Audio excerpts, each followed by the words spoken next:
Alrighty, so we're talking about the how we can reinterpret and re-understand and reassess our relationship to a loved one once we have enough detachment and enough distance from all of those false beliefs that we formed during or after or close to the death of a loved one with EMDR. And once we do that, we can bring that best parts of those relationships into the present, and to have those people, uh, have those people act as kind of a guardian, right, to the present, to help us get through difficult circumstances, and to then reinterpret, what does success look like, what does coping look like, what does right what does being happier look like, what would they want of me in the current life that I have, that I'm struggling with as I go forward with a lot of sadness and grief and pain. Talked about the sadness box, which we imagine taking out of the under our bed or in the closet, opening it up, and the sadness can then be allowed to come out for a period of time. Call it 3 minutes. Time it, right? Uh, and because why? Because as I said earlier on, we emotions don't last forever, but they sure will wait forever.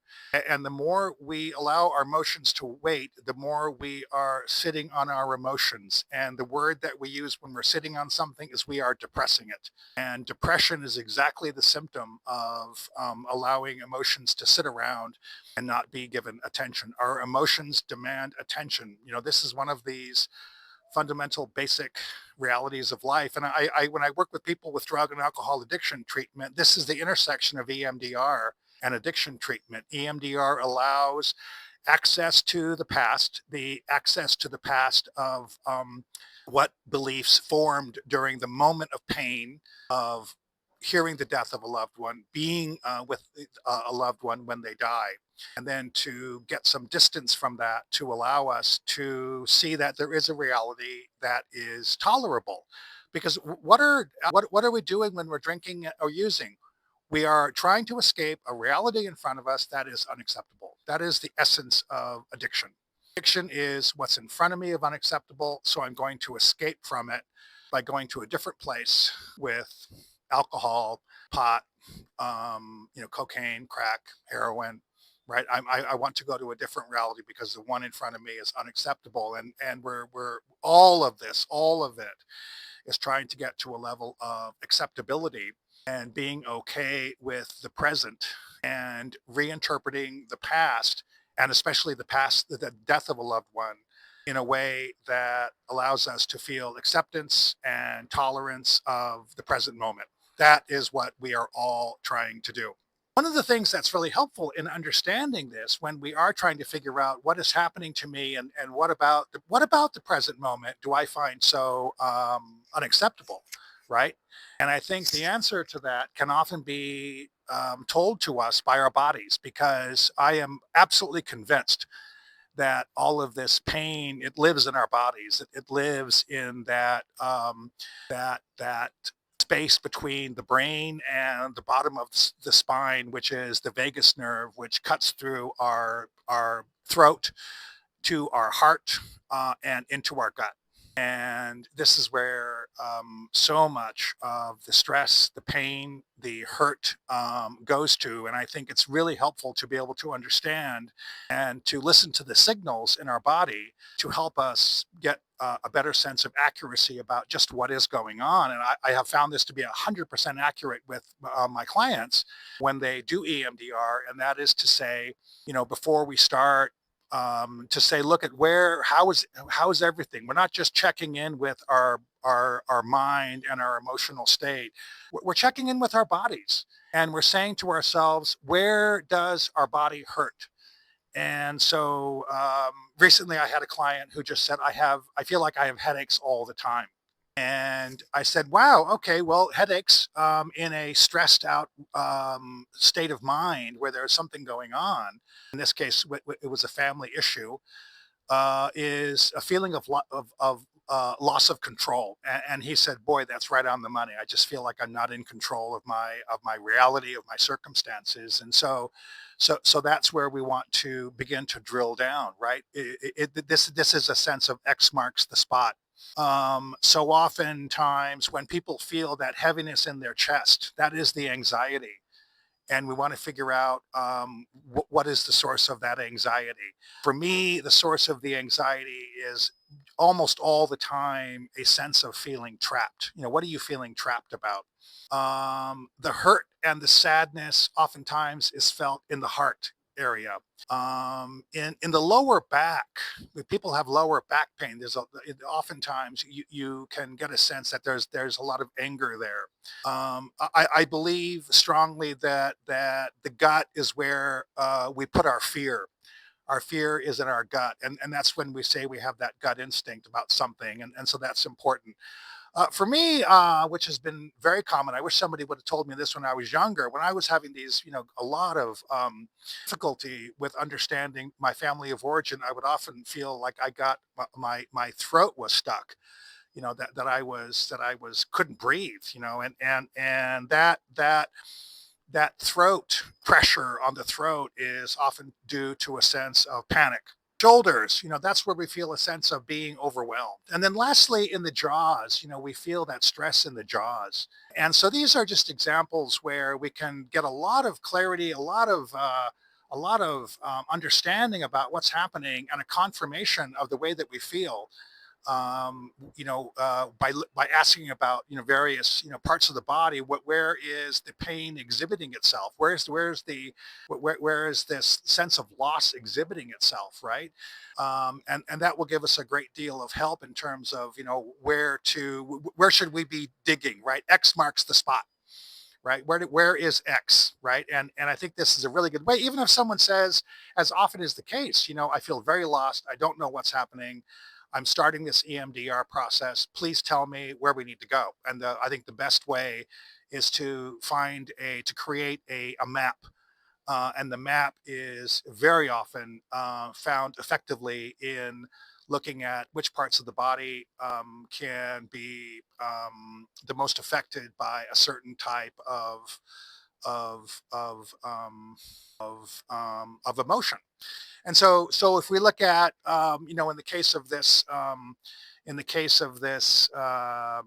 these people I've worked with in the last couple of weeks, the most common areas where these people are saying it hurts is in the gut and the heart and in the head, the headache, gut, and heart. And that's where you basically have a combination of sadness and loss of control and fear. And I think this is where this makes so much sense, as we go forward. Um, and I want to talk about that. C.S. Lewis was this beautiful writer and poet, and he wrote the Chronicles of Narnia and so many other beautiful books. And when his wife died of cancer, he said, "How come no one told me that the feeling of grief is the same feeling as the feeling of fear? No one told me this." And so very often, there's going to be those problems in the gut that are going to tell us that something is wrong because of the fear that we feel of this person's, I'm never going to get this person back, or I'm never going to feel good about life ever again. Right. And also in the headaches, that feeling of loss of control. I don't have control over life because people pass so quickly, and life is fragile. Yes, it is. That's exactly why life is so precious, because it's fragile. Right, and so we want to move forward with knowing about this. In the case, by the way, of other types of instances, like sexual assault or unwanted sexual uh, touching under the age of 16, for instance, with boys, a lot of that is going to be shame. And the shame, we feel in our face, right? And the anger that we feel for not being able to do something about it, for not addressing it soon enough, for not telling anybody, for not being able to get away, right? That's that lower back is going to be that anger.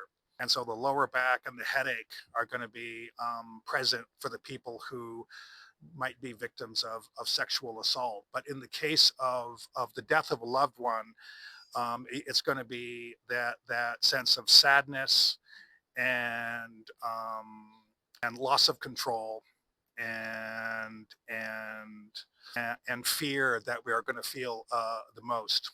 And as we then can go forward, as we have the body's confirmation of emotional states, then we can say, okay, what's going on here? What am I, again, we talked about this the other day. What are the beliefs I have about myself that allow me to live in and have a sense of kind of a morass of living in my body day after day after day with the false beliefs that cause my body to have this chronic sense of loss of control, a chronic sense of gut problems, a chronic sense which is that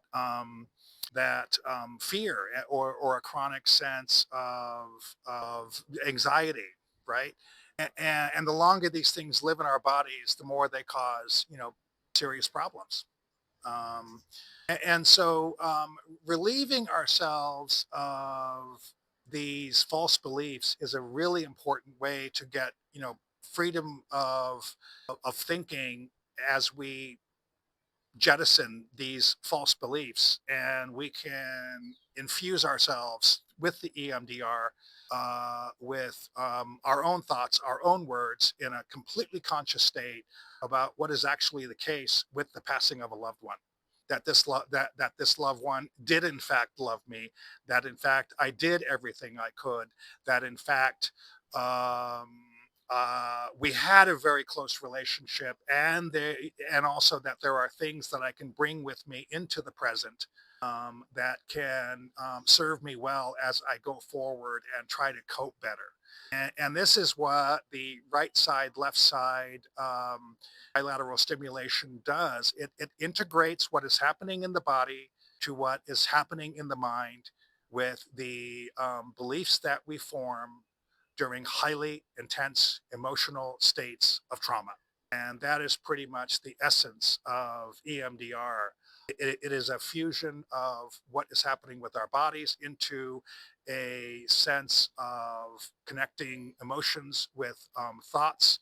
But most important of all, it's going beyond this somatic therapy of the body. It's going beyond the cognitive behavioral therapy of the couch with a therapist. It is looking at the beliefs that are formed in a conscious setting with this miraculous activity of bilateral stimulation of the right brain, left brain, that allows the brain